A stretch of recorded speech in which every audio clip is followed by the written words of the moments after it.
మిథున రాశి వారి జీవితానికి సంబంధించి ప్రేమ, పెళ్లి, విడాకులకు సంబంధించి కొన్ని ముఖ్యమైన విషయాలను ఈ వీడియోలో తెలుసుకుందాం. దాన్ని పాయింట్ వైజ్గా తెలుసుకుందాం. అందులో మొదటిది ఏంటంటే, మనం ఎంతో ఇష్టపడి వివాహం చేసుకున్న వారితో పెళ్ళైన కొద్ది రోజులకే విడిపోవడానికి కారణం ఏంటి? ఇక రెండో విషయం ఏంటంటే, ఎంతో ఇష్టపడి ప్రేమించి అందరినీ ఒప్పించి ఒకవేళ ఒప్పుకోకపోతే వాళ్ళతో వెళ్ళిపోయి పెళ్లి చేసుకున్న తర్వాత కూడా అందులో ఎవరో ఒకరు వేరే వాళ్ళతో అక్రమ సంబంధాలు పెట్టుకోవడం, ఫస్ట్ మ్యారేజ్ని బ్రేక్ చేసుకోవడం, రెండో మ్యారేజ్కి వెళ్ళిపోవడానికి కారణం ఏంటి?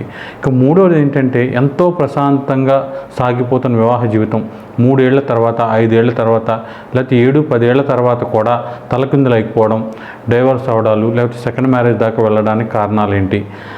అలాగే 4వ పాయింట్ ఏంటంటే, ఇలాంటి పరిస్థితుల నుండి భార్యాభర్తలు బయటపడి వాళ్ళ వివాహ జీవితాన్ని ప్రశాంతంగా నిండు నూరేళ్ళు ముందుకు తీసుకెళ్లాలంటే ఎలాంటి రెమెడీలు చేసుకోవాలి?